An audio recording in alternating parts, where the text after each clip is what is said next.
Good morning, everyone. This is the third meeting of the Elected Officials Compensation Commission for 2022. I'm Michael Kassler, the chair of the commission. We'll go around the room and introduce the commissioners first, and then staff support, please. So, Fred, you want to tell everybody who you are?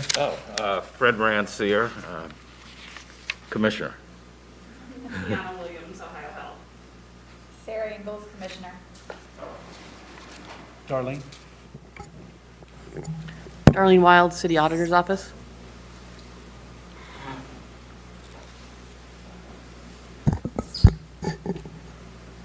Robert Tobias, City Attorney's Office. Good morning, Greg Beaverson, Human Resources. Nia Walters, Columbus City Council. Oh. Well, over here, we've got, Matt Erickson, Legislative Research Office Director, Columbus City Council. Good morning, Richard Blunt, Mayor's Office. and Keisha, would you introduce yourself, please? Is it on? Is it already on? Hi, this is Keisha Hunley Jenkins. Okay, so we have all five commission members present now. And the first item on the agenda is to review the meeting minutes of the last meeting on February the 2nd. I don't know if commissioners if you've had an opportunity to review these. I think this is a good review of items that were discussed with really very little detail. As time goes by and we start talking about recommendations or making decisions on recommendations, we'll need to be more thorough in our meeting minutes notes. If there are no additions or corrections, is there a motion to approve? Second. Okay, all in favor? Aye. Okay, thank you. The next item is updates from our last meeting. Naya? Are there any updates from our last meeting? I do not have any personally, but the other staff in the room does have some updates, so I'll pass it over to the other staff that has updates in the room. Darla? Rob? Greg? Yes, Mr. Chairman, I do have some updates for the commission. Should be on the slides. I'm not sure if we have a slideshow itself. Should be on the printed out slides that you have titled Follow-up from the February 2nd commission meeting. Just a few. Great, is this what we're looking for? Yes, sir, that is Okay, correct. thank you. A few questions I was asked specifically to get some details and more information on. There was a question about other elected officials' salaries, whether it be in the county, the state, or across the country. So I have here all of those for you. Franklin County Commissioners make $118,023 annually. Senators and representatives for the state of Ohio make the same amount, $67,493 annually. These are base salaries, I want to make sure to point out. Do you mean, I'm not sure, what do you mean by that? Base salaries, it doesn't include other types of compensation, fringe benefits, things like parking or travel allowance, telephones, things like that. Thank you. Yeah. And then federally, United States Senator and Representative also make the same amount, $174,000 annually. And if it had been up on the screen, it might be bigger, but I wanted to put our elected official salaries over there to the right. I didn't know it would be so small, though, on this printout. And these are the current numbers for Yes, sir. elected, They are. Columbus elected officials, They are indeed. okay? That it was effective January 1st. I would just add that I gave that information to you all on the first day, so that's information that you already have in your package from the first meeting. Okay? Okay, on page 2, this would be slide 3. I was asked, it was discussion about the market window, whether it's 5%, 10%, anywhere in between, and kind of what our practice is here at the city. The question was, what did the commission use in 2018? And I went back, not just in my memory, but I went back through the paperwork, I went back through the slide presentations, and it appeared to be more of a comparison to market. It wasn't necessarily our elected officials 5 or 10% above or below it. It was more a direct comparison to market.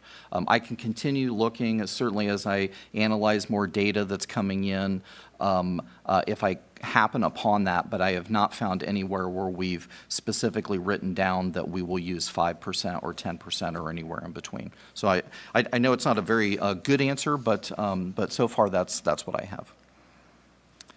I was also asked the median annual income of, I believe the phrase was a worker in Central Ohio, an average worker. So a Central Ohioan median annual income is $31,552. And what is the growth in the average worker's wage in Central Ohio? It's about 3.1%. And the reason I've got 3.1% is because I took that from a couple of sources. Not just the Bureau of Labor Statistics, which, as you might know, that data is updated in July of the current year, but it only reflects the past year. So it takes them about 6 months to analyze that data. So I also have some information in there from the Social Security Administration. So the 3.1% is an increase for this year compared to last year? It's not a calendar year. Mr. Chairman, I believe that was taken over the last 3 years. So the average growth from 1 year to another. You know, I'm going to have to go back and check on that for you. Let me check on that. I don't believe it was just 1 year. Okay? Okay, well, that's important to know, I think, right? I'll do that. Okay.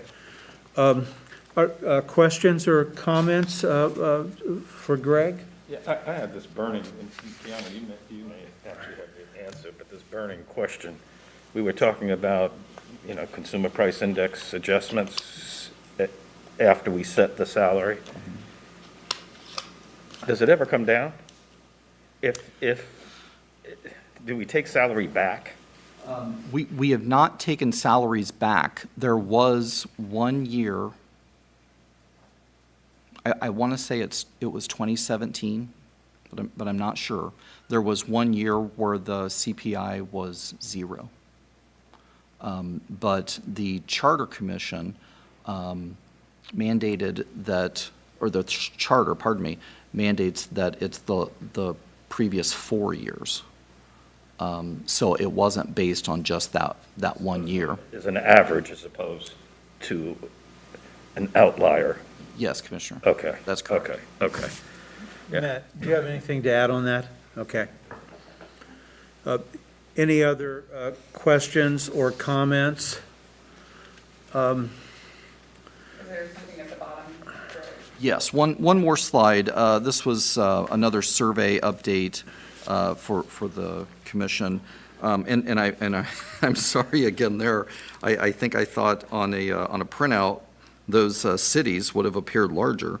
But of the 24 cities that we've surveyed, we now have 11 responses. And the reason I have the word complete in brackets there is because we have 11 responses.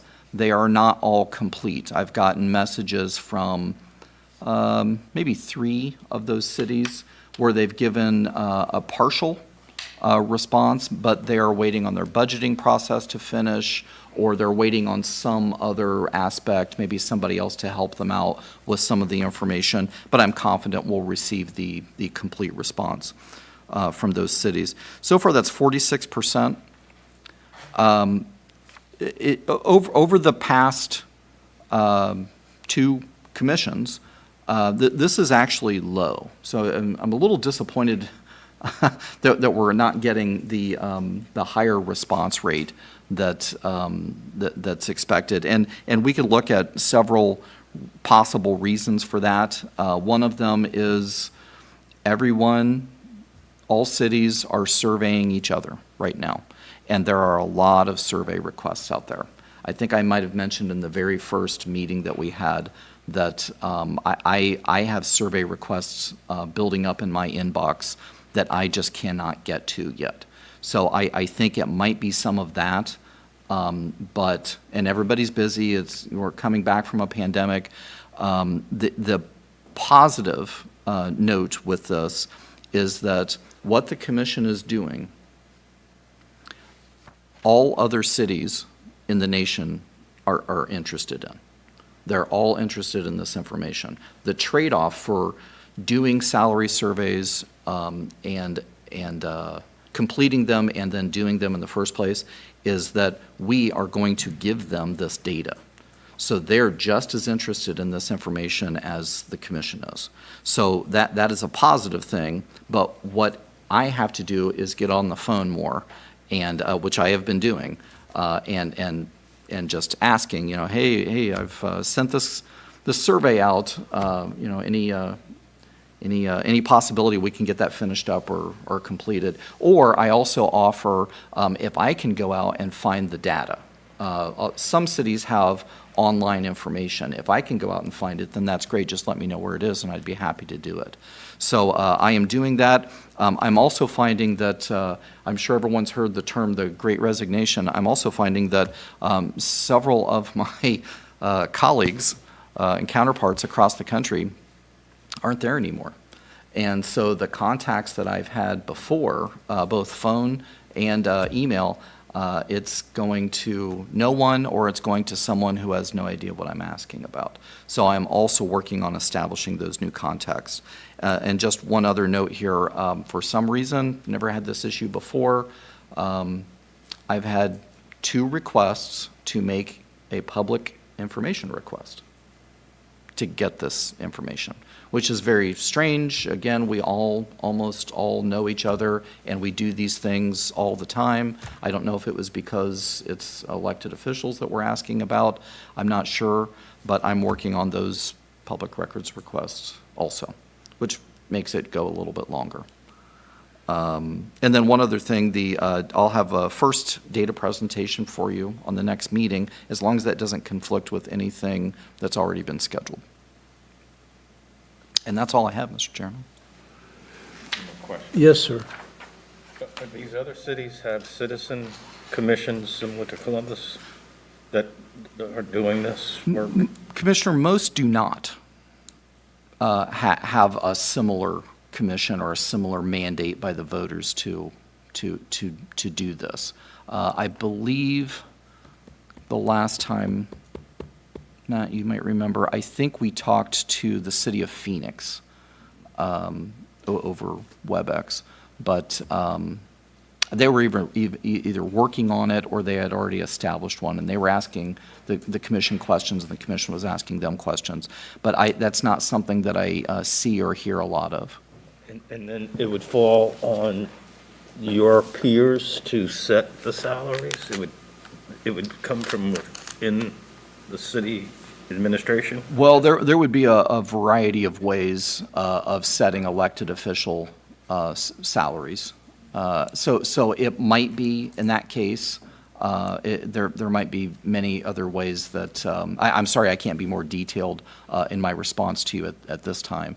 But the reason I'm asking is how I would weight, if this came out of a citizens organization versus a administrative, which is more politically, defined. we may have to weight that in ultimate decision-making. That's why it was certainly interesting. a question I can go back and ask, if you'd like me to do that. I would be interested in knowing that, yeah. I agree with Commissioner Renzier that would be important information. I wouldn't want it to slow down the process, though.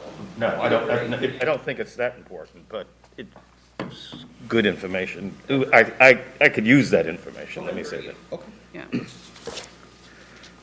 Greg, of all of those cities that have not yet responded, there are 4 on the list that I would be particularly interested in. Austin, Cincinnati, Cleveland, and Indianapolis. The 2 in-state in particular, I suppose, but Indianapolis so often is compared to Columbus. And more Austin seems to be as well, and maybe Nashville. But if you're putting time in to try to get responses, from my perspective, those 4 are more important than others that have yet to respond. Commissioners, do you have any thoughts on that? Okay. Well, if there's nothing more in that regard, Matt Erickson is with us. He's the director of the Legislative Research Office of City Council, and he's going to tell us about the money projections. Thank you, Chair Kassler. Good morning, everybody. My name is Matt Erickson. I am Director of Council's Legislative Research Office. For those who don't know, that is a support office within Columbus City Council that performs a variety of duties. One of the duties that I specifically perform every year is to compile the proposal for council's departmental budgets as part of the annual operating budgets that the administration by charter has to propose to council by November 15th of each year, and that we traditionally adopt around the first or second week of February, obviously with some outliers here and there. I made this presentation for the commission back in 2018. I think at the time it was considered constructive for deliberation around council salaries. I'll note at the outset, of course, this is germane just to council member salaries and to a degree the direct support staff for council member offices. And so what I have is basically a 10-year projection of what we'd be looking at for a portion of council's departmental operating costs, again, for the next 10 years. What you see here are specific to council member salaries, to the council president's salary, and to the staff that directly serve those members, specifically the legislative aide and the legislative assistant under the current staffing model of Columbus City Council. There's a notable, just say from the outset, the notable component here is the expansion in 2024, of course, as a function of the expansion of council broadly adding 2 additional members. I'll walk through my assumptions here in a moment, but that obviously is where you see a pretty significant jump in the costs associated with that staffing component of City Council. So what you see in 2022, there are actual budgeted expenditures for this year. The council president's salary of $86,986, and that is the wages. That is what is budgeted for 2022, and itself is a function of the MCP ordinance, which was adopted by council following the last elected official compensation commission. Similarly, the council member salaries, that is the sum of the 6 other members, the non-presidential Columbus City Council members, which is also codified under the MCP ordinance in its current form. The legislative aides and legislative assistants, those are the actual wages that are budgeted for those positions, with one caveat. We do have some transition in a couple of those offices. There's an office that has recently taken on a legislative aide, and salary information was not available when I was putting this presentation together. So that's actually the 6 current aides plus the average of those 6 current aides to get to the 7, get to a basic idea of what the salaries are for the 7 legislative aides. Similarly, there's an office that does not currently have a legislative assistant. And so it's the exact same practice. The current 6 legislative assistants plus the average of their salaries to get to 7. The costs for pension, city share, workers' comp, and Medicare are calculated costs. Those are proportions of the existing salaries. And those values that are in there are those that finance and management, as part of the budget modeling process, put into the financial accounting system, the assumptions that were used for the budgeting process for 2022. So you see that pension city share, that's actually a function of state law. So there's no real wiggle room there. That's 14% of the city employee salaries, of municipal government's employee salaries. Workers' comp, auditor's office may be able to speak to this a little bit more, but obviously there's been a lot of churn at the Bureau of Workers' Comp for the last few years in terms of the city receiving significant rebates, and I think it's fair to say that the portion of premiums that the city pays for workers' comp has declined as Bureau of Workers' Comp fund balances have been rebated back to the city. So Finance and Management budgeted 2% of employee salaries for BWC premiums to be paid to the state. And then Medicare, I believe that is a federally mandated rate of 1.45% of staff salaries, and Greg may be able to comment better on this. There is still a subset of employees to which this does not apply based on their hire date from quite some time ago. But conservatively, we assume that everybody is subject to that in the city is subject to that 1.45% fringe benefit. Backing up to insurance there, insurance obviously is a very significant cost driver for the city. I will note at the outset that I personally feel like the city has done a good job in the last several years of containing insurance costs, and you've seen premiums that have been maintained at a fairly reasonable level. Some of that is also a function of shifting a portion of the premiums onto the employee and away from the employer. That's part of a long-term cost containment strategy. But for 2022, sort of the average rate that finance and management used to budgets for, composite rate of the single and family coverage was, and I think it got cut off there a little bit, but I want to say it was a little over $16,000 per employee. Not every employee currently accepts insurance, so what that is, that 336, 168, that conservatively assumes that all 21 employees to which this applies, 7 council members plus 2 support staff per council member for 21 employees. We're in the open enrollment period right now. I have to conservatively assume that any employee who is not currently enrolled in the insurance may end up enrolling in the insurance during the open enrollment period. And that assumption holds true for the rest of the 10-year pro forma there as well. So, looking into the out years, in the assumptions for 2023 and moving forward, assume conservatively a 2% cost of living adjustment for the council president and for council members. The MCP ordinance currently contains increases that would be effective January 1st, 2025, and those contain the sort of the same COLA adjustment that was recommended by Dr. Lafayette. Greg, correct me if I'm wrong, the average 5-year consumer price index for the last 5 years for the Midwest region, I believe, 4 years for the Midwest region. So it's not explicitly defined in the MCP ordinance. Again, Greg, correct me if I'm wrong, that it's not explicitly defined, but we leveraged Dr. Lafayette's recommendations to utilize that metric for a cost of living allowance increase. I believe it has been somewhere between 1% and 2%, maybe about 1.5% in the prior year. So conservatively assuming a 2% increase for the out years for council president and for council members. In 2023, I'll get into 2024 in a moment. Similarly, for aides and assistants, that assumes 3% increases. That's been a fairly consistent increase as part of the MCP ordinance, that employees that are subject to the MCP ordinance are experiencing about a 3% cost of living adjustment on an annual basis. And so that holds true for next year and for the rest of the pro forma. Pension city share does not change, of course. Workers' comp maintains a 2% rate for the term of the pro forma, and Medicare is 1.45% for the term. Insurance costs, I believe, again, my note got cut off there in the printout, but I want to say I included about a 3% increase in insurance costs for the term of the pro forma. The composite increase on a year-to-year basis, with the exception of 2024, is about 2.7%. Of growth in council's budget on a year-to-year basis, with those assumptions contained therein.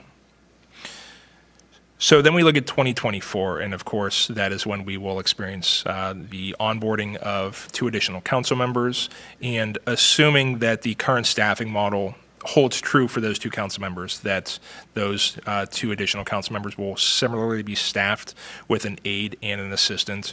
We're functionally adding 6 full-time employees in doing that, in doing so.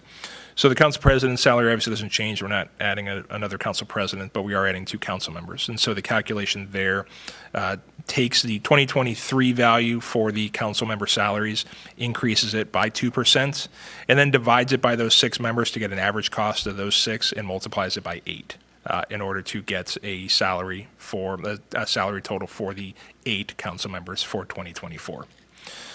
Similarly, for the aides and assistants, it's the same practice, taking the 2023 values, increasing them by 3%, dividing them by 7, because now you're talking about 7 aides and assistants, and multiplying that by 9 to get a total cost estimate for aides and assistants. And you see that the increase from 2023 to 2024 is projected at almost 32%. And that is just specific to these salaries here, with the addition of the 2 council members and their staff. I'll note that, of course, this is not the entirety of the fringe benefits that would be associated with these staff. There are provisions for tuition reimbursements, for sick leave reciprocity that are accounted for in the MCP ordinance that are additional costs that we would, in fact, incur. It also doesn't consider, especially with the expansion, it doesn't consider any potential implications for support offices for the Legislative Research Office. Council also has, of course, Office of City Clerk, Office of Community Engagement, Office of Communications.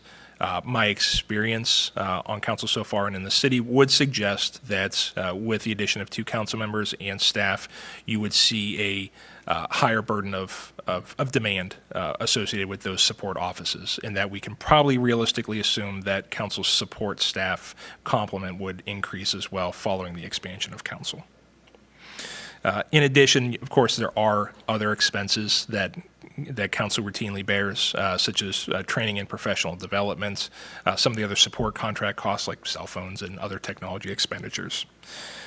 And of course, there will also be some needs for permanent improvements associated with the expansion. You talk about basic office space that we're going to be adding 6 full-time employees. There are going to be some renovations that are required of City Hall. There are going to be some renovations that are required of council chambers because we have to put 2 additional members on the dais. So those discussions are underway now in advance of those members being seated on January 1st, 2024. But there are costs that are associated with that.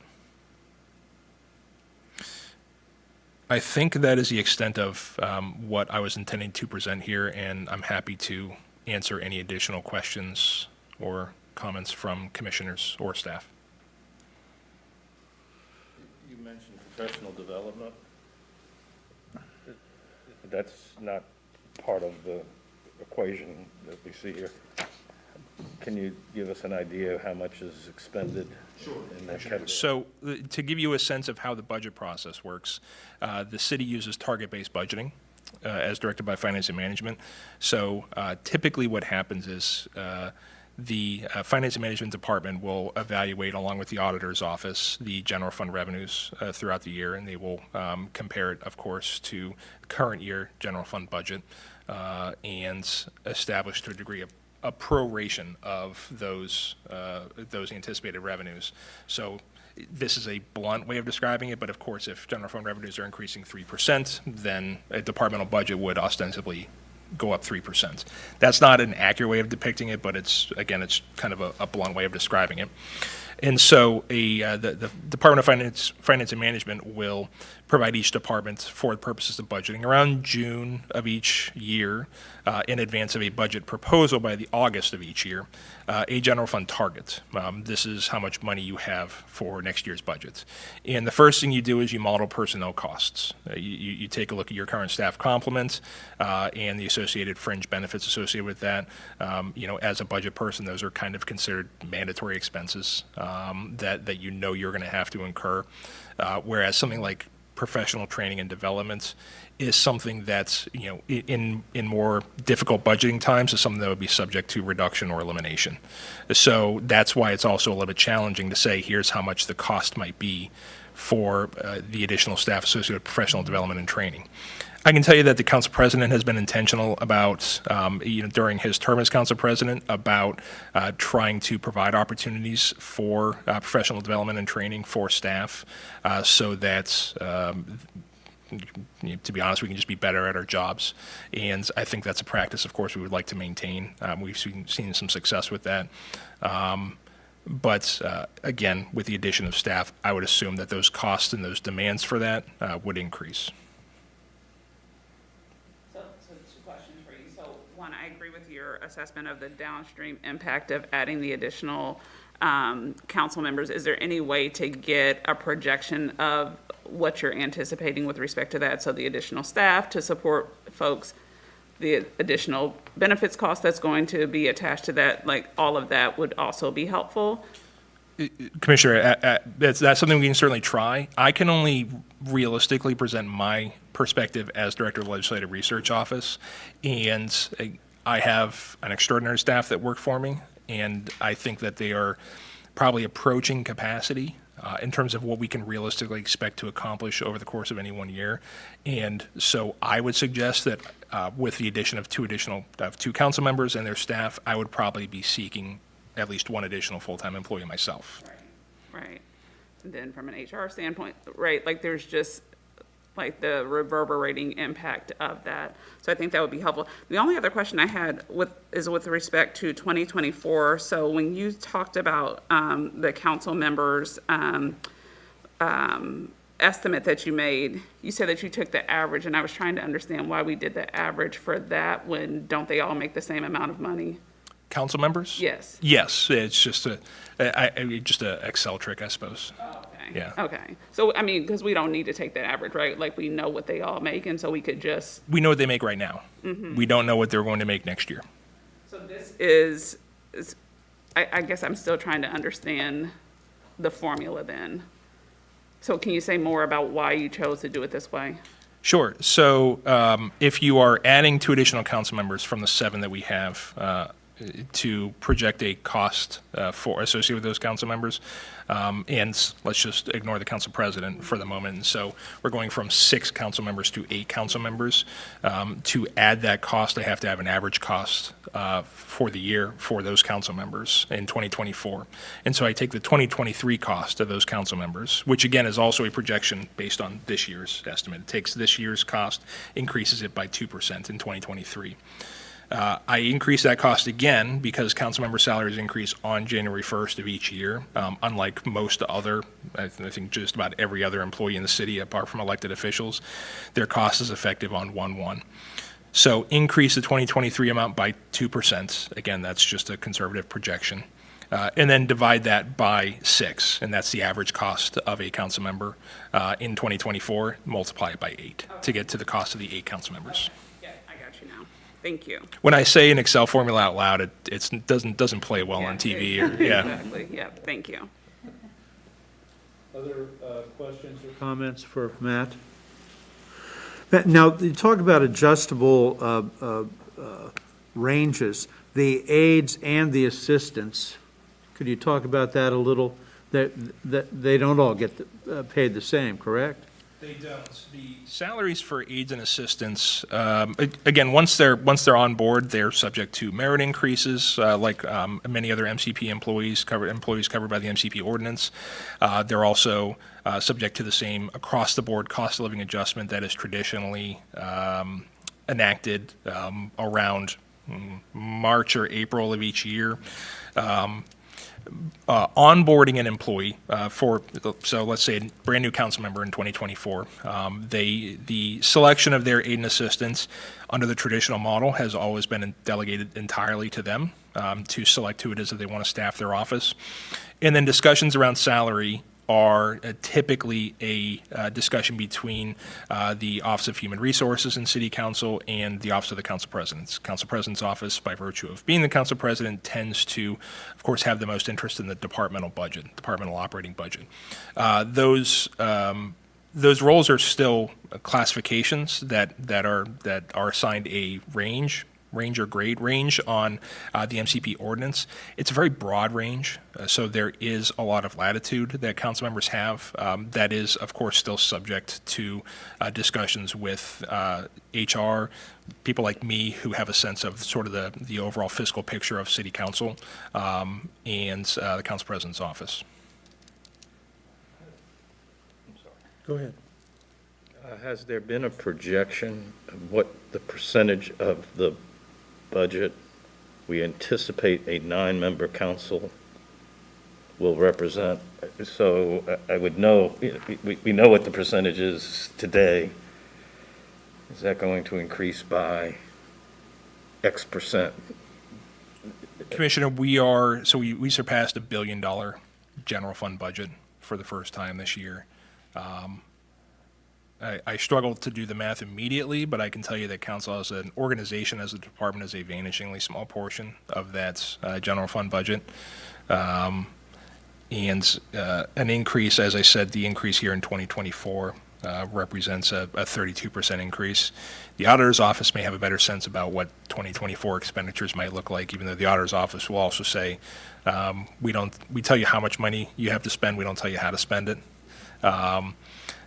So it is, I don't know if it's possible to say right now, if you can do a good projection of what, for instance, the 2024 departmental budget would look like relative to the overall 2024 general fund budget. I have a question about the healthcare. You said that there's a long-term cost-containing strategy of shifting more onto employees. Can you tell me more about council president and the council members, specifically what they're paying in healthcare costs, and what they're getting for those benefits? Commenting on there being qualitative assessments of the insurance benefit, and I'm not in a position to be able to comment on that. That would definitely be a question to direct to Human Resources. They are offered the exact same benefit as every other MCP employee for single and family coverage. Commissioner, if I may, we can actually provide that information. I know that I believe it was in the first meeting, we provided what is paid. There are two different, can't find it. There are two different, there's single coverage, there's family coverage, and then there was a different amount for if the employee began before October 1st, 2017, or after that date. But if you would like to have more specific information on healthcare coverage, certainly we would be able to provide that. I'll check back on those documents too. Yeah, thank you. You're welcome. Commissioner, just so you know, those documents are all listed on the elected officials compensation 22 website. So all of our meeting materials are uploaded to us so that you all can have access to them. They're also in your email, but also so the public has access to them. Well, does the auditor's office have anything to add or comments regarding the money deal? Specific to the budget? Yeah, in response to Matt's comments. Projecting for 2024, no, we don't have anything to add right now. Okay. Other comments from commissioners or staff? Thank you, Matt.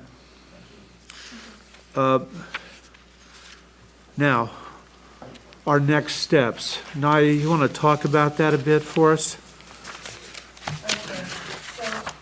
This is our third meeting, so that means we have roughly 3 meetings left, with our report being scheduled to be out in the first week of April, which is in that 3-month window but the charter sets forth for this commission.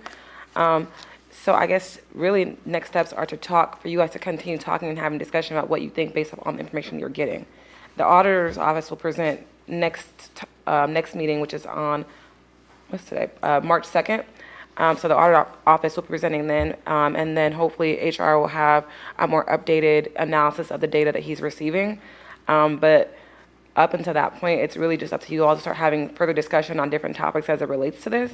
So I know last week we started a conversation on part-time, full-time. So happy to continue that conversation and continue talking about the numbers, because really the conversation is driven by you all, as far as, what are the things you think are important, and kind of moving forward to thinking about what your recommendations are going to be. And I know that Commissioner Rancier may have some different things that the commission in 2018 discussed, as he was chair of that commission, that he may think would be fruitful for this commission to discuss, that his commission may have touched on last time. But really, it's just open for discussion and dialogue on all the things that we've discussed so far, as we continue to have more conversation as we move towards making recommendations and getting a report. Is that helpful? Yes, thank you. I would be interested in hearing from Commissioner Williams and Rancier about the process that the commission made 4 years ago, and how did you deliberate over this, and where were you in the process, and what did you do at this point in the process 4 years ago? I'll start, and your memory will be better than mine. But I think we relied pretty heavily on the comparative data from the responses we were receiving from the cities. And then we began a discussion similar to the question I asked before: how do they arrive at their numbers? What's the driving force? Is it a political decision made by those in office projecting out? Is it a citizens group measuring, the dynamics of what's taking place in its community and what to attract?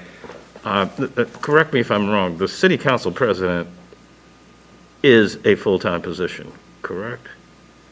Unlike the council members themselves, but is that why we pay him more? In this case, him, but, or her. Council president is just separated from the council members because he's a different role, because he has other responsibilities that comes with being the council president. But I don't believe that there is anything in the charter that says that separates the two. I think it looks at council as a whole. And so council as a whole, there is no designation on part-time or full-time at this time, which is kind of why you all were having discussion last week and in the last time about whether or not this is a part-time or full-time council. But there isn't any designation in charter. And I'm not even sure that there needs to necessarily be a designation in charter that says that. I think that designation can be made without it being in charter, but I know that the charter doesn't designate it. So, and that differs, as I recall. So we have 7 council members, one of whom is designated. Some cities, it's a mayor that comes out of council. That's a little different. So, kind of trying to control for those differences and assessing what their impact would be. And then most importantly is budget. What percentage of the budget will go to this purpose. And I've got to say that what's really challenging here, we're talking about 2026 and 2022. I don't think in 2018, we were even projecting 9 council members. Were we? You were. There was we were? there was Okay. a conversation that was had, I think, because your last year is 2025, and so the new council will start in 2024. So the final year of your projections and your set will be in that final year. And so that was why there was a conversation that Mike Brown came and discussed the 9-member council and districts, and what that meant for increasing a budget as it relates to city council with those 2 additional members and 4 additional staff and potential increases in staff.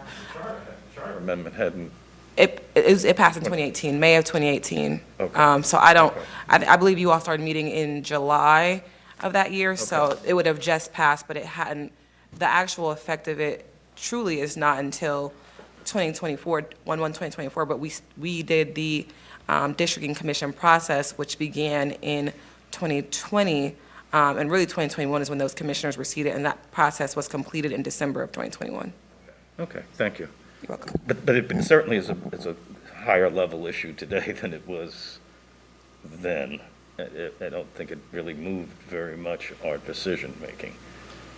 I think now it think might. that from at least my experience, the council president's salary being a bit more than his colleagues revolves around responsibilities organizationally with council, as well as being called upon to make appearances throughout the city a bit more than other council members. Commissioner Williams, do you have? Yeah, I think the things that I would add to what Commissioner Rentier offered is that I think at this point, previously, what I remember us doing is defining the problem that we wanted to solve, right? Because there's a lot of pieces and parts to this.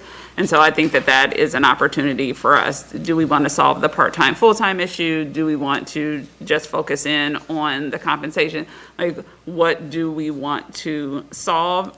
Because ultimately, we ended up punting some things. So in the last go-round, I believe we ended up punting the part-time, full-time, even though it did come up. We didn't, kind of make a hard recommendation with respect to that. So I do think that that's an opportunity for us.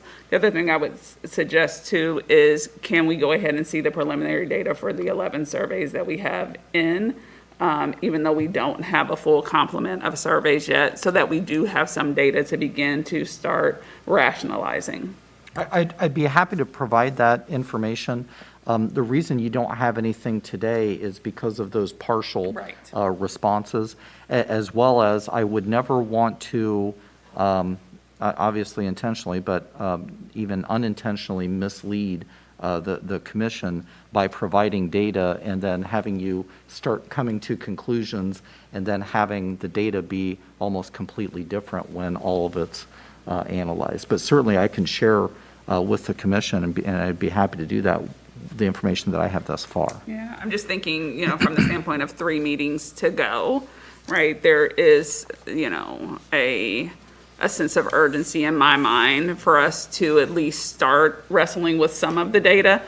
And I think that we all appreciate that some of the data may change as you get more data in, but there is at least something for us to initially react to. So I think, to your earlier question, those are the 2 things that I remember from our discussion. We were making some decisions at this point in the process around what we were actually trying to solve. I think one of those issues, we were catching up, that something like what we were doing, or at least the salaries we determined to be far below what they should have been for a city of our, based upon the comparisons of cities our size. But I think that was we gave a pretty hefty. Yeah, that was something that you all discussed heavily, and that led to the 20% increase for both council member and council president salaries going forward, and I believe it was 4% for the other elected officials. It might have been 2% for the mayor and 4% for the auditor and city attorney. But the other question that I want to kind of raise to the commission is that if you all are thinking about, kind of seeing through this full-time, part-time conversation, I think it's important to kind of think about it in two silos. If the council is determined to be full-term or full-time, what should they be paid? And if they're determined to be part-time, what should they be paid? And I say that because the Charter Commission is also Charter Review Commission is also running kind of concurrently with this commission. And so if that conversation comes to them and they make a decision as to whether council is full-time or part-time via the charter, I think that we as the elected officials commission should be ready and prepared to have, this is the amount they should be paid if that's the case, and this is the amount they should be paid if that's the other case.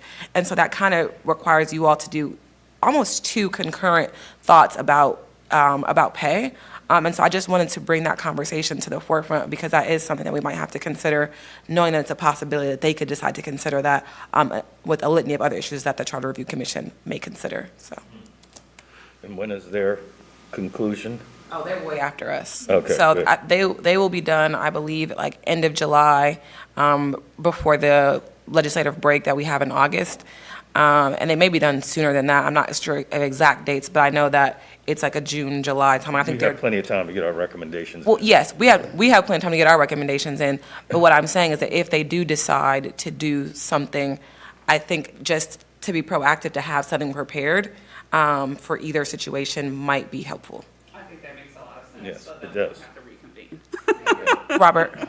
I just wanted to throw this out there, just my goal is legal compliance with the time requirements in the charter. Who prepares the report? Is there a draft that's made for the commission to review and make edits to before a final copy is printed? I mean, I saw the report last time around, it looked really nice, but it was voluminous. And what's the lead time to prepare the report and finalize it? We did have a draft and went through it pretty thoroughly. And who drafts it? So, I believe last No. time, I believe Joellen assisted in the drafting of the report. I was not here when it was done last time, so I'm still kind of working through, but I've been operating under the assumption that I will be the person that's drafting the report. So I've been reviewing the 2015 and 2018 reports. And so some of the information will be the same because obviously the information from Dr. Lafayette is very similar. The only thing that would have really changed is the numbers that were being used because we're obviously 4 years ahead of the last report. But in terms of the actual things that you all consider, a lot of that will be me kind of like, once you guys start making recommendations, kind of like formalizing those recommendations and pulling them together into a report. This issue of part-time versus full-time, it's as if there's a line in the sand, and I don't think it's really that way, is it? And to your point about part-time versus full-time, do I understand correctly that the 20% increase that you recommended 4 years ago was a recognition to some extent that the regular council members needed to be compensated more in a significant increase compared to the other elected officials? Yeah, the responsibilities had grown significantly, given the size of the community. And that's the same justification for why we're now going to 9 Right. council members, it's, And to that point, I think that, again, it's not a decision that you have to make. So it's like, it's really up to you to decide if that's something that you want to tackle. But I don't want you to feel like, oh, we have to make this determination. You don't. It's something that came up and that you all can decide if that's something that you want to wade deeper into. That's why I said that, I think this is a good point for us to determine the problems that we want to solve, right, within the vein of the compensation.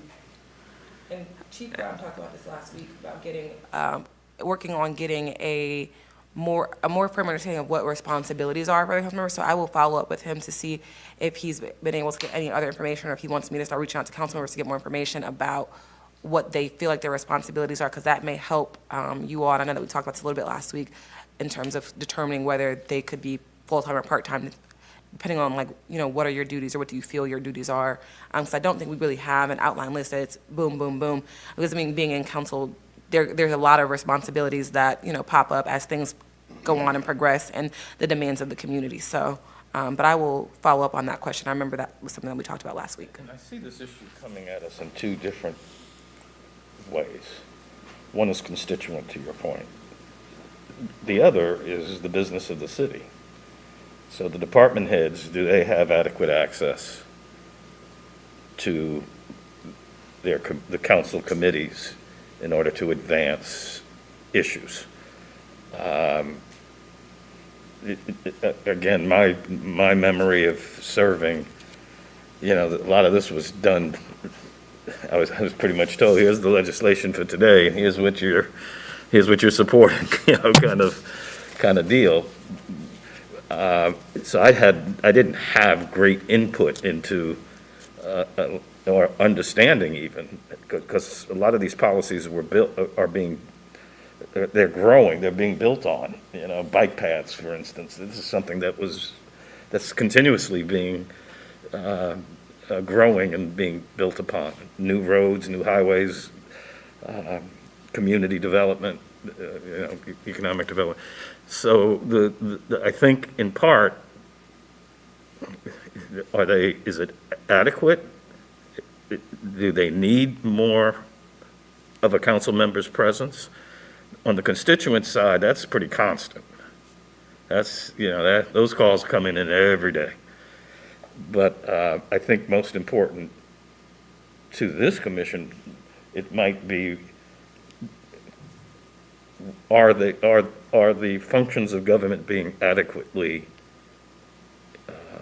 addressed? If I'm a council member who only shows up here on Monday, it's kind of a different situation than someone who is available to work with the department heads. Yeah, I forgot, my phone's in my car, otherwise I would be looking up the charter right now to get the specific language, but my recollection, the caution would be, what is your duty and your responsibility as the commission? And I don't know whether a determination of part-time versus full-time would necessarily be called a legal determination, but it's certainly a determination that could have wide-ranging impact on HR and maybe some other departments. So I would just caution you about focusing too much on making like a determination as to whether they qualify as part-time or full-time. I think the more appropriate focus would be on getting as much information as you can about what's the scope of their duties and responsibilities, and whether the compensation that they're receiving is comparable to other cities and appropriate for the services that they provide, their duties and responsibilities. So whether that happens to be full-time or part-time, I mean, the chips will kind of fall where they'll fall, but I would kind of stay away from maybe a conclusion about part-time versus full-time, and more of whether, again, it's the compensation commission and whether the compensation is appropriate for their function and for their duties and responsibilities.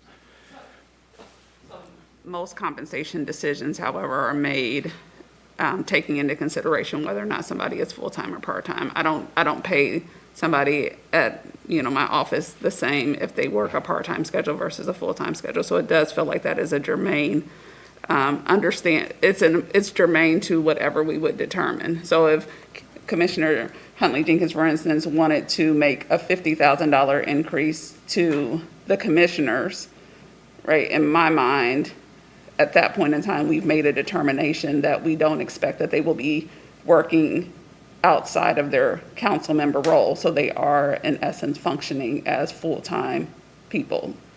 So if you're suggesting that that wouldn't be part of our determination, that does, in my mind, hamper some of our discussion. No, I agree with you that it is germane, and you absolutely should be talking about it and considering it. I'm just saying that you don't need to make a final determination or conclusion that yes, they are part-time, or no, they are part or full-time. You can certainly gather up information where you say, based on the duties and the responsibilities and hours per week, that it trends more time towards full-time or trends more towards part-time in your decision-making.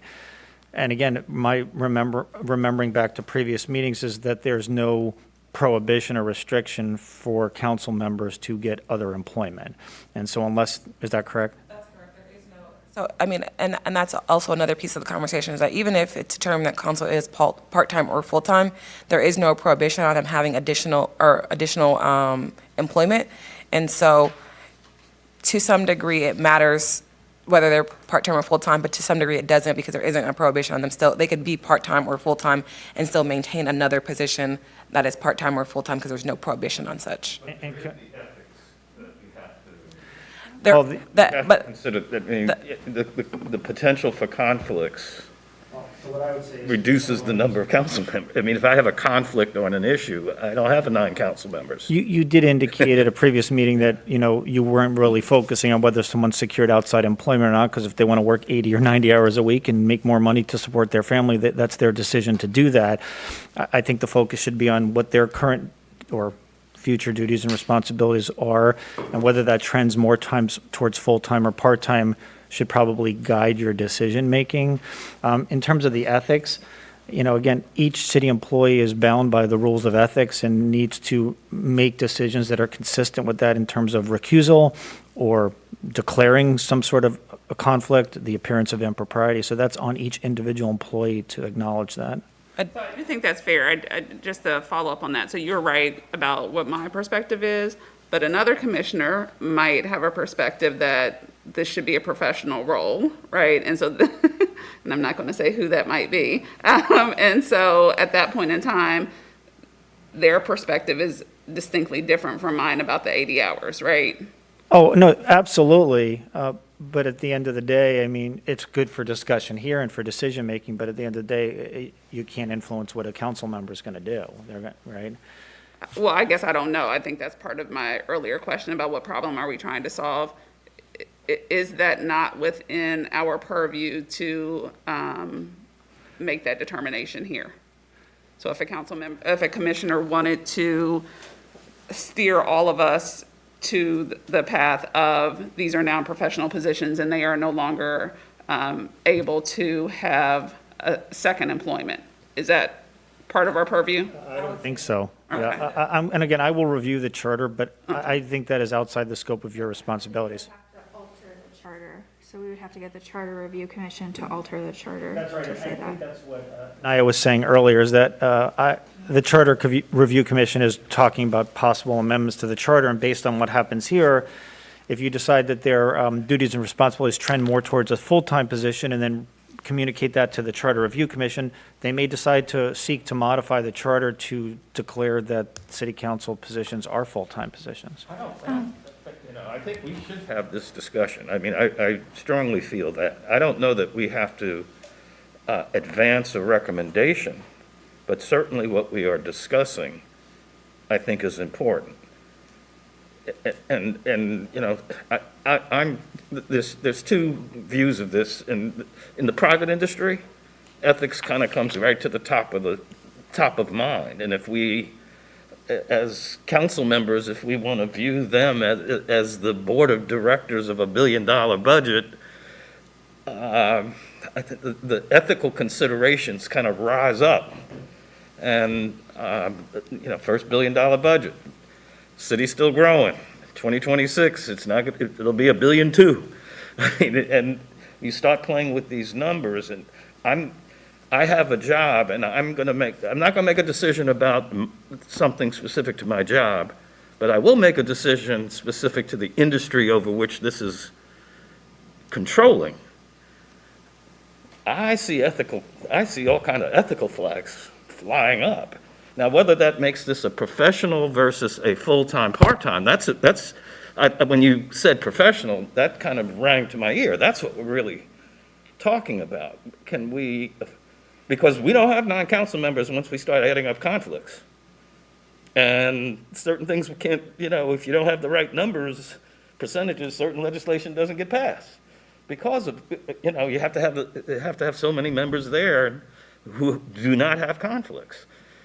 I should also note that as of currently, 6 of the 7 council members all have outside jobs. The council president is the only one that doesn't have an outside job at this time. And are they all in the nonprofit? Majority of them are in nonprofit spaces. I won't say that all of them are. I believe there might be one that is not a nonprofit, but I'm not for certain, so I don't want to misspeak. Realtor, right? Yeah, well, yeah, and there's a realtor, and there's another one that's an attorney, but I don't know, like, all of the ins and outs of his practice, so I don't want to speak. Well, if we look back in history, obviously, these legislative positions we're speaking to were dominated by lawyers, so they were clearly part-time.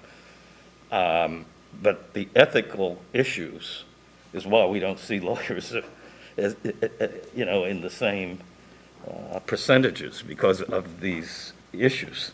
But that's why I was trying to get clarity, because even though I agree with you that they are important considerations, if they're not part of the purview of this committee and we only have and we only have 3 weeks left, it does We feel have time to challenging even to play with continue it. to, exactly, to Fair. wrestle with them. So that's why I'd like to just be really clear on what is the purview of this committee and what is the problem that we've been charged to solve. And if it is solely,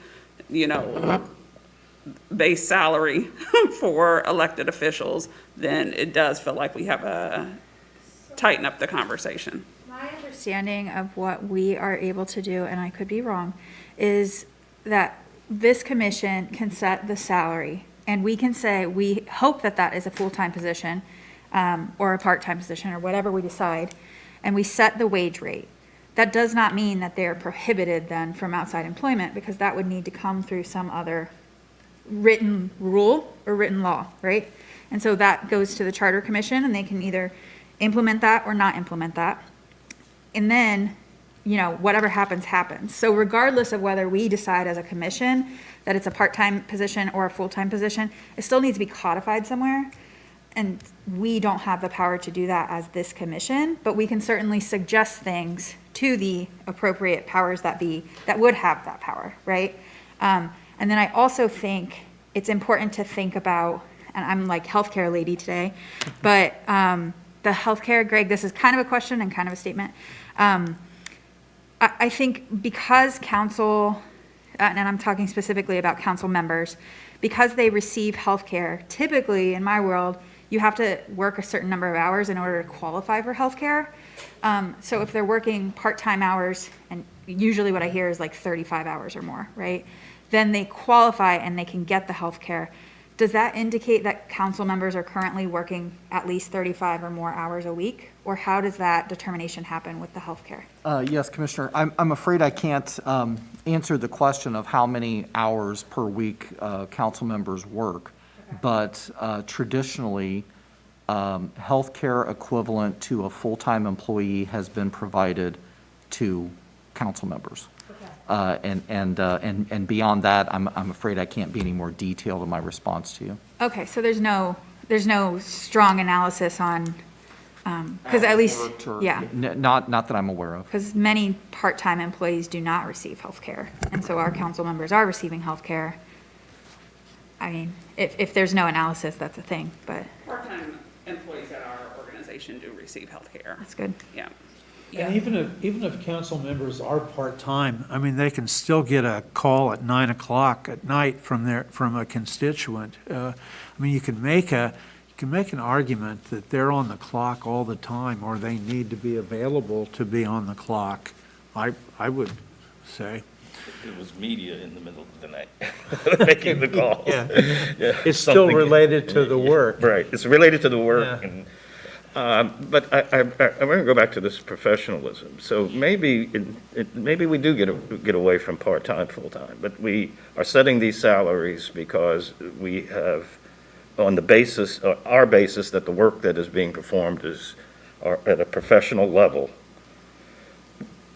which kind of raises the bar on a few different issues. I mean, we're telling you what your expectations are. You agreed to serve this community, and this community's needs is 24/7.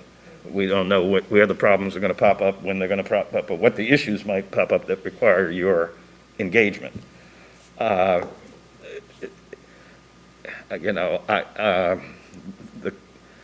conflict issue is the one that, as lawyers, everything starts out with a conflict check. I mean, we have an interview for 15 minutes, and the next thing is a conflict check.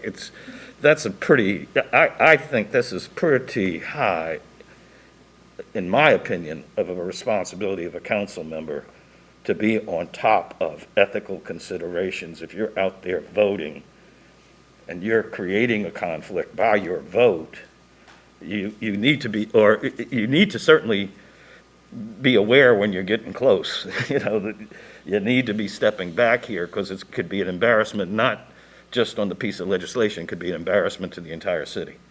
It could affect, somebody challenging a decision made could open up a bigger liability to the city, which is to the community, because it's the community's money. That one, to me, that's me. That's because I was trained this way, perhaps, or was doggedly having to review every letter I wrote. I had to make sure I didn't say something that could be potentially a conflict. And if this is professional level, if this is $1 billion corporation, if that's what we're looking at, I'm on the ethics here. But professionalism tells me you will take care of that, you will investigate it, and you will be responsible. The city attorney's office is only as good as the information you give them. We have an ethics officer also that is employed by city council that also is double checking for ethics on top of the city attorney, and also myself is looking at ethics for different city council people on certain legislation. So I think from an ethical standard, we are always looking to make sure that council is making an ethical decision, because we don't want, A, the member to be embarrassed, council to be embarrassed, or the city to be embarrassed. So we're always double checking to make sure where the conflicts are, as well as the aides are always looking to see, okay, you are involved in this, and so you have to step back on this, or you have to recuse yourself in this particular instance. I mean, we do have the support. I agree. It's the attitude of the member sitting in the seat to follow the you can't tell them not to vote. You can say, I think you got a conflict here. And there is one instance that I'm aware of, some years ago, where a council member did vote and had a conflict of interest. I don't believe the council member did it willfully, but she overlooked that she did have a conflict. I think it ultimately led to a resignation from council. I think a criminal charge. Yeah. So, I had a question for you. We talk about what council members are prohibited from doing. There are some prohibitions, aren't there? There's, for instance, can a council member also serve on the school board, another elected office? Right, so first thing I'll say is I'm not counsel for city council. I'm not the lawyer for city council. Laura Baker Morris, our chief counsel, is the lawyer for city council, so she probably would be a better person to speak to. But just generally speaking, I'm sure there's statutory prohibitions, ethics, in the ethics rules that talk about certain restrictions on what city council members can do or not do. But generally speaking, I can speak that a little bit. I know that if you, in the requirements of being a council, you can't hold an elected office when you're running for council. So you would not be able to hold an elected office for running for council. Even with some of the commissions, you're prohibited from running for being seated in an elected position to even sit on a commission such as this. I'm not sure that's the case for this commission, because I'm not running off the top of my head, but I know there's other commissions that I worked with and you couldn't be seated for any other elected office. I was on the Central State Board when I came on to city council. That was an issue that had this is to Nice's point, this was an issue that had to get resolved. A second issue, that was also a non-paid board. But the issue that kind of came up through that was you can't have more than one public income. So for instance, I couldn't work for the city in Ohio State, I guess. And there was that was another case that arose with, I think it was someone in the State House that held, was a representative, but held a job with a nonprofit, a public nonprofit, and it created an ethics violation, and had held that job for quite some time. It didn't, it wasn't apparent to many people for a very long time, but it did create a great deal of stress and embarrassment for for the person involved.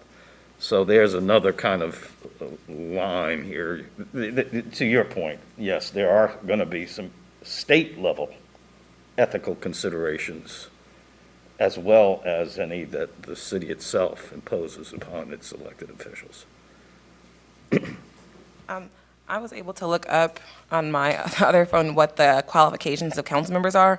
And so council members have to be electors of the city. They have to reside within the corporate limits of the city of Columbus, and within what will be districts. When this goes into place, they have to reside in that district 1 year prior to the preceding primary election for such office, and should at all times maintain residence in the city of Columbus and the district they represent as the boundaries of the district were drawn at the time of their appointment or election. They shall not hold any other public office except that of notary public or a member of the state militia or any reserve unit of the armed forces of the United States, and they shall cease, any member who ceases to possess any of these qualifications required shall forfeit the office, and the vacancy shall be fulfilled as provided in the code. Public, you are precluded from, Yes, council members shall not hold any other public office except that of notary public or a member of the state militia or of the Army or the Armed Forces Reserves for the United States Armed Forces. So a council member couldn't be employed for the state or the school board it or? doesn't even, I don't think it requires employed. They can be employed by them, but they cannot hold any other public office. So that's like if I worked for the city, or if I was a council member, but I worked for the state, which probably wouldn't happen, but according to this, it just says no other elected office. So I would assume that one could work for the state, like let's say they worked in the State Department of Public Utilities or whatever the case may be. But that could create, to Commissioner Rancier's point, potential conflicts when it comes to talking about things as relates to public utilities and the Public Utilities State Department interaction with municipal public utilities. Does that make sense? Greg, I think it would be helpful to the commission, as you get important information for us to consider, the sooner we can get that in advance of our meeting so we can review that thoroughly and be prepared to talk about the substance of the information you submit to us.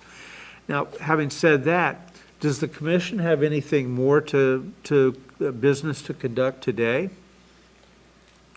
I really think we have to hear from the auditor, because it's the auditor that we will speak to about the changing dynamics and how they're I should be asking, projecting what revenues, what growth we'll have, what revenues will be generated thereby.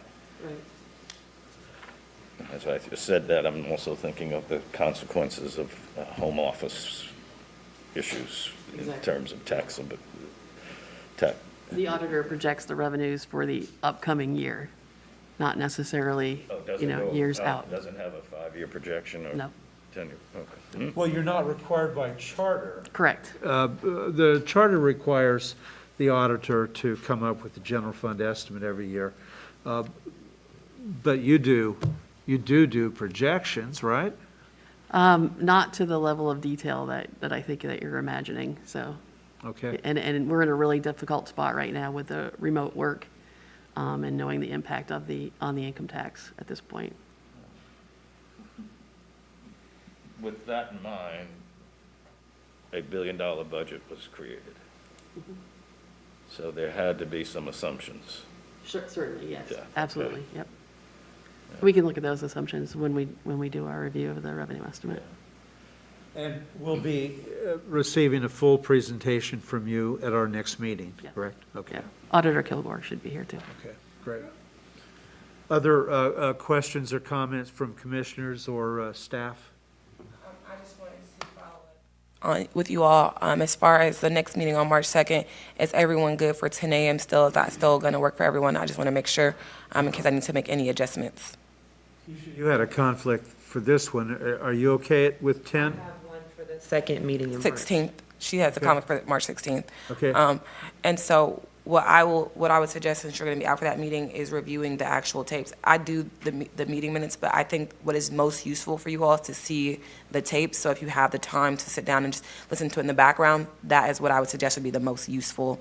And I'll have meeting minutes, but you guys say a lot of things very quickly, and it's all happening at once. So looking at the meeting video, which is on the website and on the YouTube, would probably be my best suggestion. March 12th, March 2nd March 2nd. at 10 a.m. Okay. I'm I fine. do have one question that I asked last time, and I think it would be helpful to the discussion. I understand that even if we decide that it is a full-time site, it doesn't preclude people from doing other work, but I do appreciate what Commissioner Rancière was saying around public expectation and the amount of time you're spending since you signed up to run for this position, this custodial position for our city. And so for me, when I look at 2025, we see that there's been this increase to catch them up. The last time we asked was that to get them, so where are they now? I understand there's no charter determination about part-time or full-time, but certainly there was a huge catch-up of 20%. And so where do they sit now? Are they leaning more toward part-time? Are they leaning more toward full-time when we're looking at our comparison cities? Or is that just a number we felt comfortable with? And I'm not trying to be funny, like you guys didn't examine a lot of data, but why did we settle on that number? Because for me, if we're talking about then an increase coming in 2026, knowing, again, what Commissioner Rancière has pointed out today, that the city's going to be larger, issues are just going to continue to be more complex, then yes, again, less about precluding people from a full-time job. If they feel they can hold down two, that's their business, and right, the proof is in the pudding, and voters have some say in that 4 years later. But so I guess I'm trying to get to, I understand that our role, and we don't have the authority to make that determination, but I guess what I would pose to the commissioners to think about is, are we in agreement that this is a full-time job? It doesn't, again, preclude people from doing other things, but at least if I knew that most of us were in agreement about what it is, that would help me think about then what the salary could be or should be. Right now, I just kind of feel like we're going in circles because we not answering that question, or we can't answer that question. I appreciate all the reasons why, but I think as a body, if we're going to determine what Commissioner Williams was saying, what is the problem that we're solving, then for me, that's something that at least this body needs, at least gives us some direction. And if it is that we feel like it's full-time salary, then I would want to present that to the Charter Commission. If we don't, why would we give them a part-time salary if we don't think that's what is adequate for the city? Just my opinion. Where do you draw the line? What isn't a part-time salary or a full-time? Well, that's what I'm asking, right? I don't know where we are right now. I'm saying there was a huge catch-up to get us to be closer to something, but I don't know if that was full-time, part-time, or we're somewhere in the middle. Again, I'm not asking for a definitive, what would we say is a pay range for full-time, but what I am saying is if we as a body agree that this is a full-time role, then I think that we should be looking at full-time salaries. If we are, that's all I'm saying. One additional, and I'm not disagreeing with anything that was said. One just additional complication within that full-time responsibility is political. They're constantly fundraising, political events. I don't think that's part of that. That has to separate out. And this is why, if we could speak in terms of we're setting the salary based upon our view that these are the ethical considerations that come with the job. I mean, we need to speak out. Every job has employees who overperform and underperform. And I guess it'll be the president of the city council from time to time that's going to have to monitor or, oversee the activities of those members who aren't putting forth a full effort and measuring what the consequences of that could be to the city. Like I said, we decided we want 9 council members. We don't want 2 conflicts in every vote. We don't have 9 council, but we just back to 7 council members. So that can't be why the charter amendment was passed. Commissioner Hunley-Jacobs, to your point, I think the report, the 2018 report, goes into a little detail about what made them decide to do that 20% increase. But I think the largest piece that I remember from reading it myself was that they looked at what other council members of similar situated cities and sizes were making, and so they determined that we were not paying our council members at the rate of cities that were similarly sized and situated and comparable to our city. And so that increase was basically to catch them up so that they were on equal footing with the other similarly situated cities and size cities. And then we were compensating ours at kind of a similar level. I think that was. That's very much it. And this commission also had to recognize the fact, the reason they fell behind, because it's a political decision to raise your salaries, and they couldn't take well, one, there's an ethical thing. You can't vote a salary increase in the term that you're serving. So that meant some could benefit while others couldn't. And that's why this commission was created. But there was, also the issue that they just allowed themselves to fall too far behind, given the dynamic growth taking place within our community, meaning higher constituent expectations coming out of council. So in addition to that point, technically, when they vote on this one, technically they're not voting on any of their own salaries, because remember, council was getting a new slate starting in 2024. So in 2023, all 9 seats are up for grabs. So technically, they don't know that those will be their seats. We don't know who will be there in those seats. And so technically, when they vote on these, they're voting on the salaries of potentially themselves, potentially not themselves, depending on how the elections shake out in 2023 for 2024. Maybe you could brief us a little bit on that issue. I mean, what's going to happen in 2024? I didn't realize that all seats. I can speak to that. I'm happy to do that. So, essentially. Are they running on staggered terms at that point? So I will explain all of that. So prior to this commission, I sat at the districting commission that got us 2 districts. And so with that commission, we established 9 districts for Columbus City Council that will begin in the 2024. That will be the first time they'll be effective. With that, the council members that ran in 2021, I guess that's their terms are only 2 years. And so everyone's term will end in 2023. So in 2023, all 9 seats of council will be open for election, and everyone will have to run for those seats, and they'll have to run based on districts. So in order to run for a city council seat in 2023, you have to live within your district and had been living there essentially by May of 2022. So by May of this year, because it's 1 year prior to the primary. And so with that, they have to collect 250 signatures from each district to get themselves on the ballot. And once they get on the ballot, there is a general election and a primary election, and those elections are both run at large. And so with that, once they get elected, at the first council meeting of 2024, they will pull lots from the clerk. And so 5 council members will get a 4-year term, and 4 council members will get a 2-year term. And so that will help with the staggering. So that basically, if someone ran in 2021, they'll have to run again in 2023. And if they pull the short stick, for lack of better words, they will have to run again in 2026. And so all of those are kind of how they will be in the districts and how the terms will go forth. So essentially, council gets a fresh start in 2023 elections for 2024 seats. Are there any questions around anything I just said? So there's only going to be 2 staggered terms? Yes. So I mean, is it, the way it is now, 2 people per year roughly are up for election? Is that? No. No, it's a No. municipal 4 election, and so, 3. yeah, 4 and 3, that's, And yeah. it'll be 5 and 4. Okay. I'm just curious, so currently, it requires 4 votes to pass legislation, 6 votes to pass emergency legislation. What will the requirements for passage of legislation be with the new council? I believe it will be 5 votes is the majority, and I think for emergency, it will likely be 8 votes. I think it will just slide, a sliding scale with the increase in 2 members. Okay. And then there was another provision you and I were talking about. You run in your district, but you also have to win city. I'm sorry. Electors for all council members are citywide. So what happens is, to represent a district, you have to get 250 signatures from within that district. So in past years, council has done like slates and things like that, which will be not really an option, at least for petition gathering, because your petitions have to come from your district. So at the Board of Elections, they'll confirm that there are 250 signatures that come from your district. So even if I go out and get signatures citywide, that wouldn't really serve me because in order to get on the ballot, you have to have 250 signatures from within your district.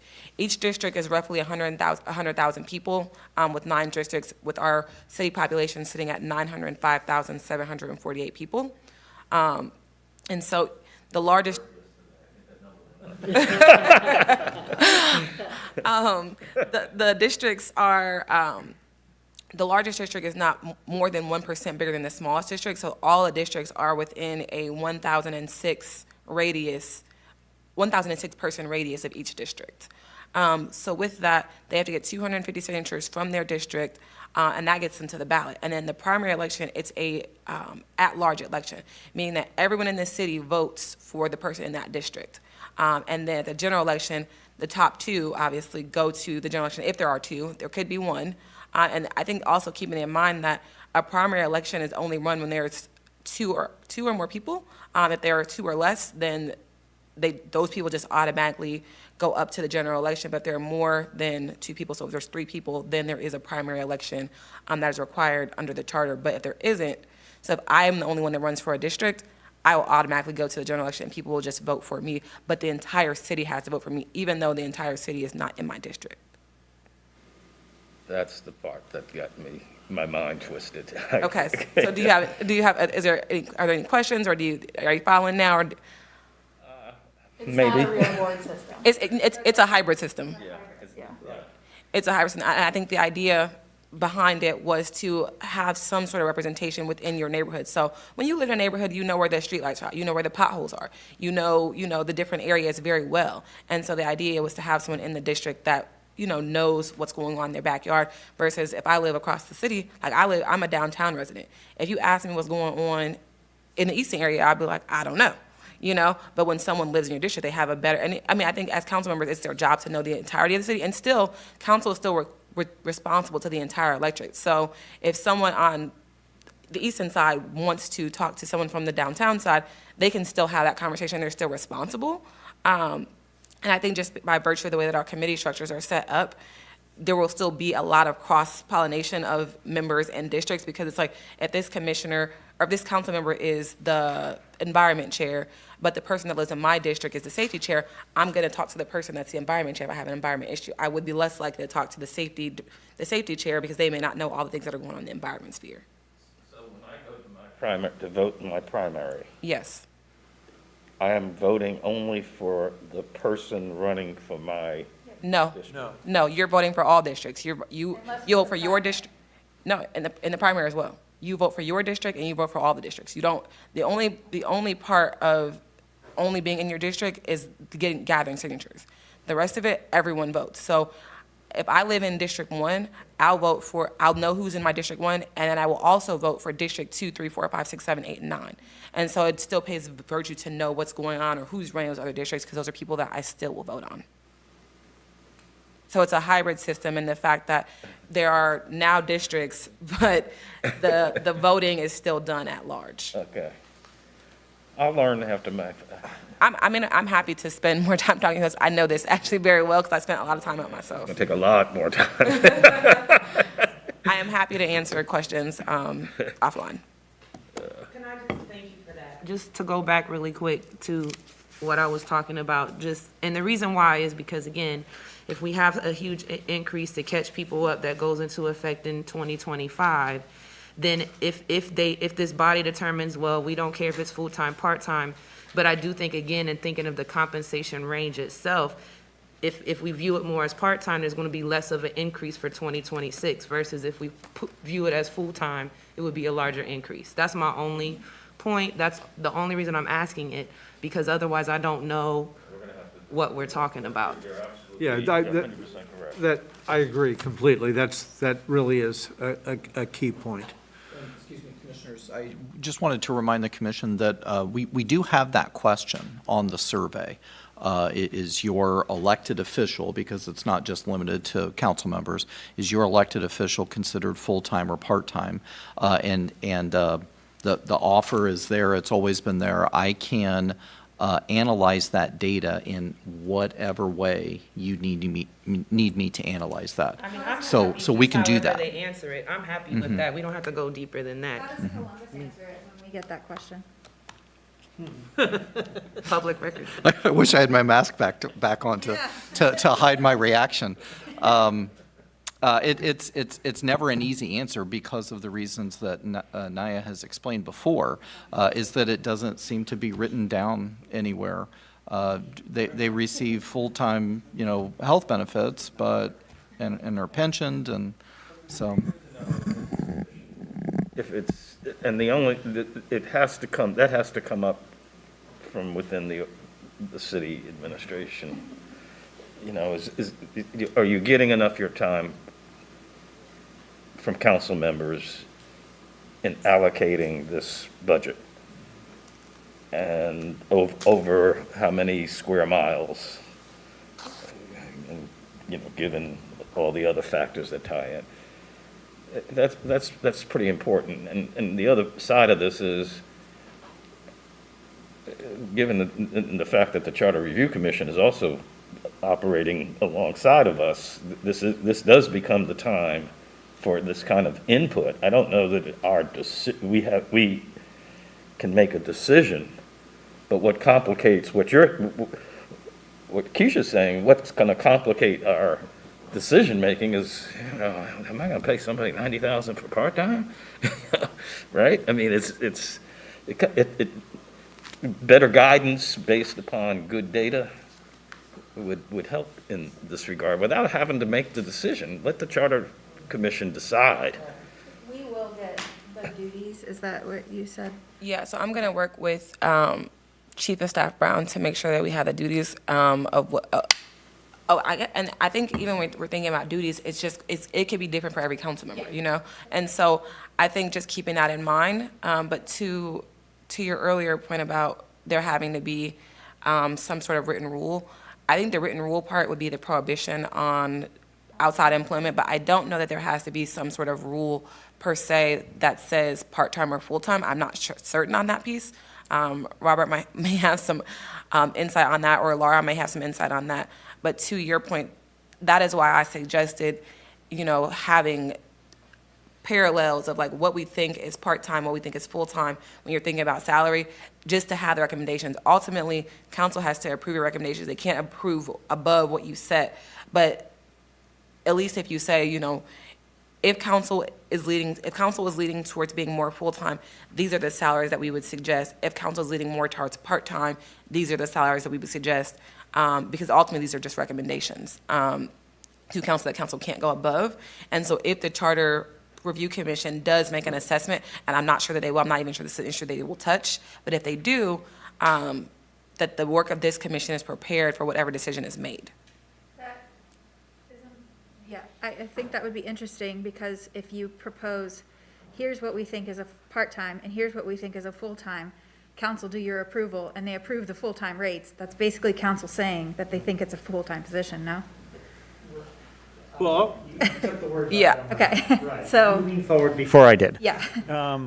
Yeah, I mean, the caution would be, it's within your purview to decide whether you feel that, get whatever presentation you want to get in front of the commission to give you as much information as you can to make the most informed decision you can as to whether you believe that the duties and responsibilities trend more towards part-time or full-time, and then make your compensation decisions based on that. I'll go out on a limb here and say, in the past 40 years, from my observation, council members are working a lot more than they did 40 years ago. And I believe that the public's expectation of council members' work is increased. Council members attend meetings with the public, I believe, far more than they did 40 years ago. There's no doubt in my mind about that. And public awareness of. Yes. 40 years ago, we hardly had area commissions. They were just beginning to be codified, as an example. I think what we should do is, we'll get the duties next time, and we discuss it, and to Commissioner Hunley Jenkins' point, we should come to a conclusion as a commission of what we think, and then proceed on the next meeting on that topic. One of the comparable cities is Cincinnati. And when I represented them long ago, but I recall the council members as being full-time, meaning they were there every day in their offices at City Hall. They had a city manager. That's changed now. It drove the city manager crazy. And I think they were also districted. I'm not sure, but this is information, but they were full-time employee. They were considered to be full-time employees. I don't know if that was city charter, that came out of a compensation, review or what. But that would be an example for us to look at.